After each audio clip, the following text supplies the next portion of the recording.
Welcome to the Market Money Magnet guys. आज यहाँ इस वीडियो में हम बात करने वाले हैं स्टॉक मार्केट क्रैश के बारे में।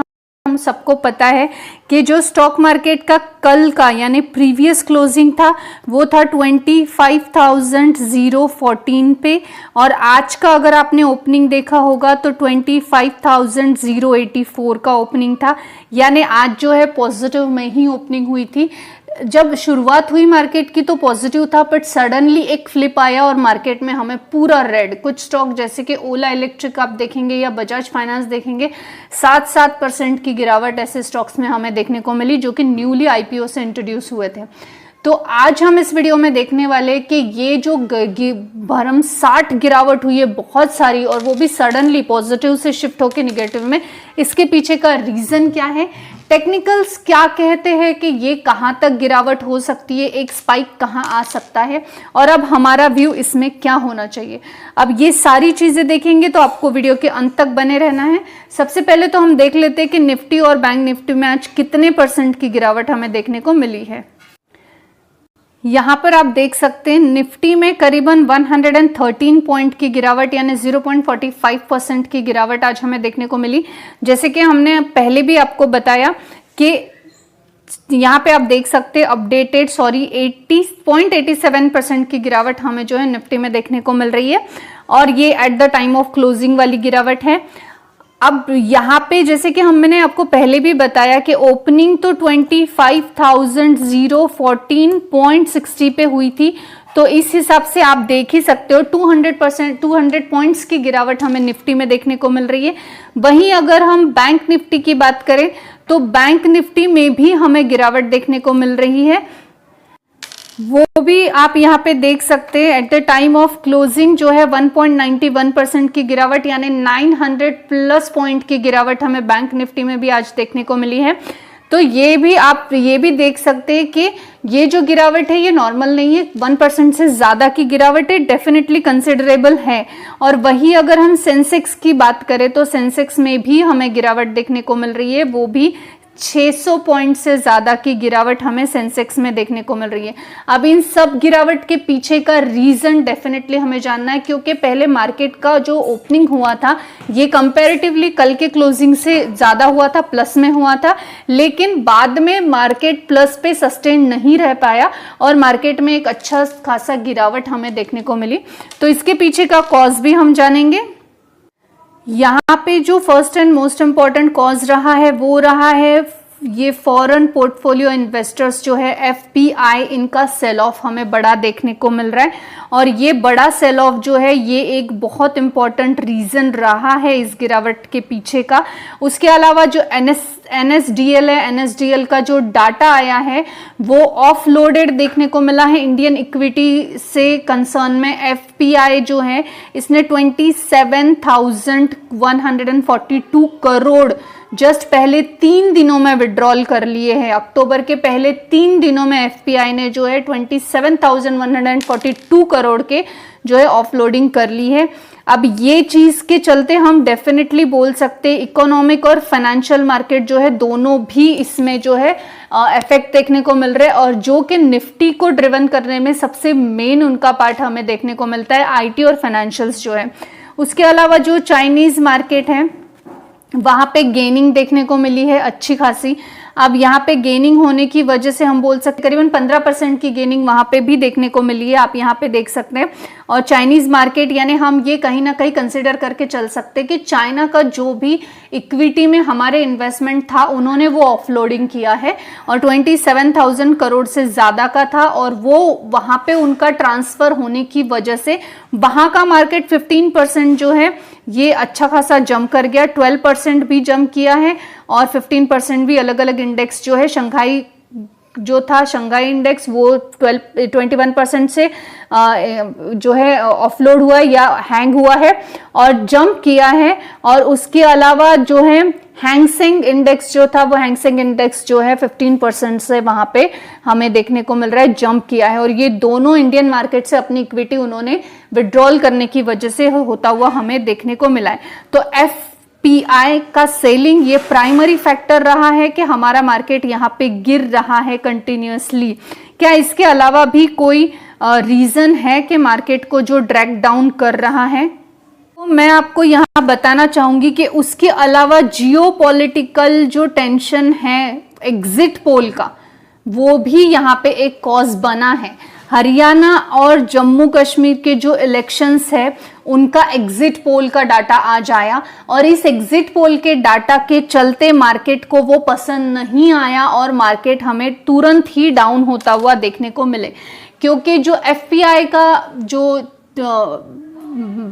रीजन है ये पिछले 2-3 दिन से इफेक्टेड है, लेकिन आज मार्केट पॉजिटिव में होते हुए सडन निगेटिव की तरफ आया। इसके पीछे का रीजन अगर मेन हम कहीं ना कहीं देखें तो एग्जिट पोल के रिजल्ट थे जो कि हरियाणा और जम्मू कश्मीर के इलेक्शन के हमें देखने को मिले, जिसमें कि बीजेपी लैगिंग डाउन हो रही थी और यानी बीजेपी को कम से कम वोट मिल रहे थे और बीजेपी वहां पे गवर्नमेंट नहीं बनने के चांसेस एग्जिट पोल के जरिए बताए जा रहे थे और वो कम से कम वोट मिलने की वजह से भी यहाँ पे जो है हमें देखने को मिला कि मार्केट को वो पसंद नहीं आया हरियाणा और जम्मू कश्मीर के इलेक्शन के एग्जिट पोल।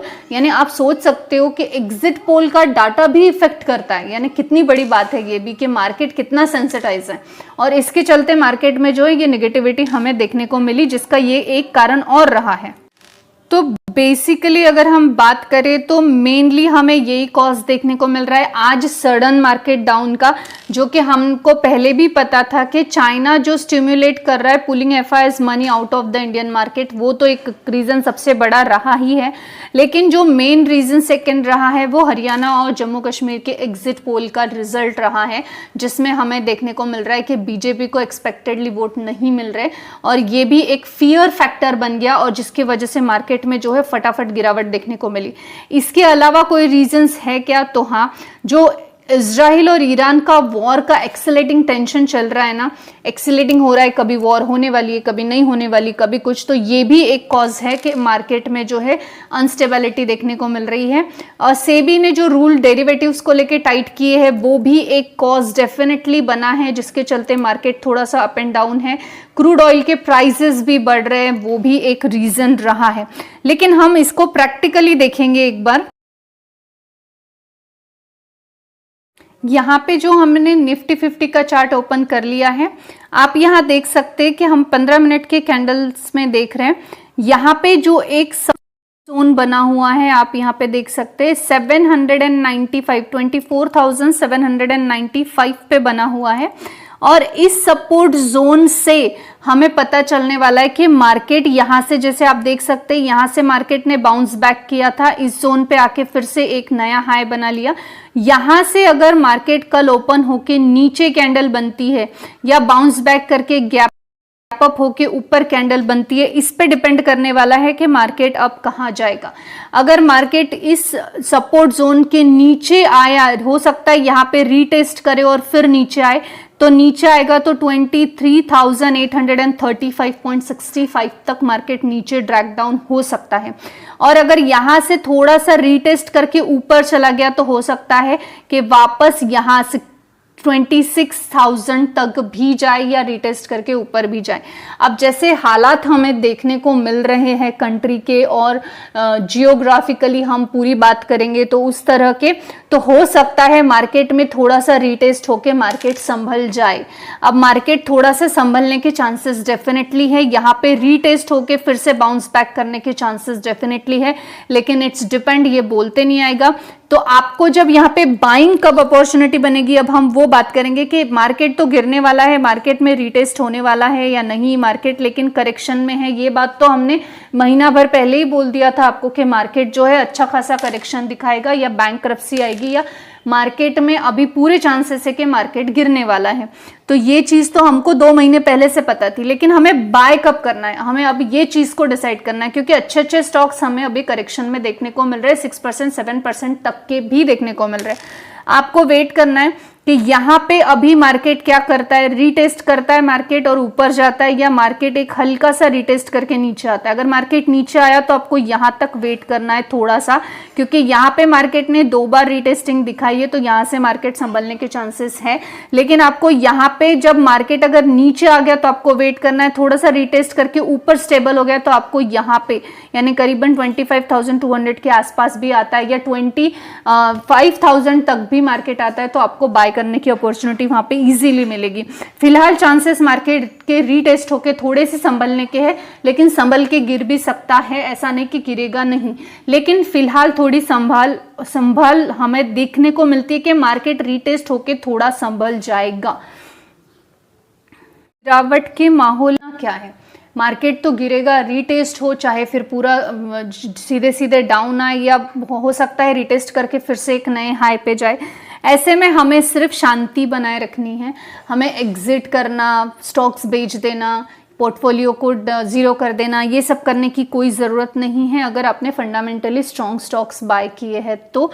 अगर आपने पेनी स्टॉक्स या एकदम ही स्मॉल कैप स्टॉक्स या बिना फंडामेंटल बिजनेस देखे बाय किया है तो फिर आपको इस बारे में डेफिनेटली सोचना है कि आपको क्या करना है, किस पॉइंट पे आपको एग्जिट करना है। अगर आप चाहते हैं इसके ऊपर आपको कुछ सलाह चाहिए तो आप मुझे इंस्टाग्राम पे मैसेज कर सकते हो या कमेंट सेक्शन में भी कर सकते हो, मैं इसके ऊपर अपना ओपिनियन डेफिनेटली शेयर कर सकती हूँ। बाकी at the final decision you have to take yourself. बाकी यहाँ पे हम किसी भी तरह का बाय या सेल का रिकमेंडेशन नहीं दे रहे हैं, तो आपको जो है अपना फाइनेंशियल जो भी एडवाइजर है उससे एडवाइस कर कर ही बाकी डिसीजंस लेने हैं। मार्केट में इस तरह की वोलेटिलिटी अभी हमें कुछ समय और देखने को मिलने वाली है। हम एक्सपेक्ट कर सकते हैं 15 अक्टूबर तक तो मार्केट अच्छा खासा वोलेटाइल रहने वाला है।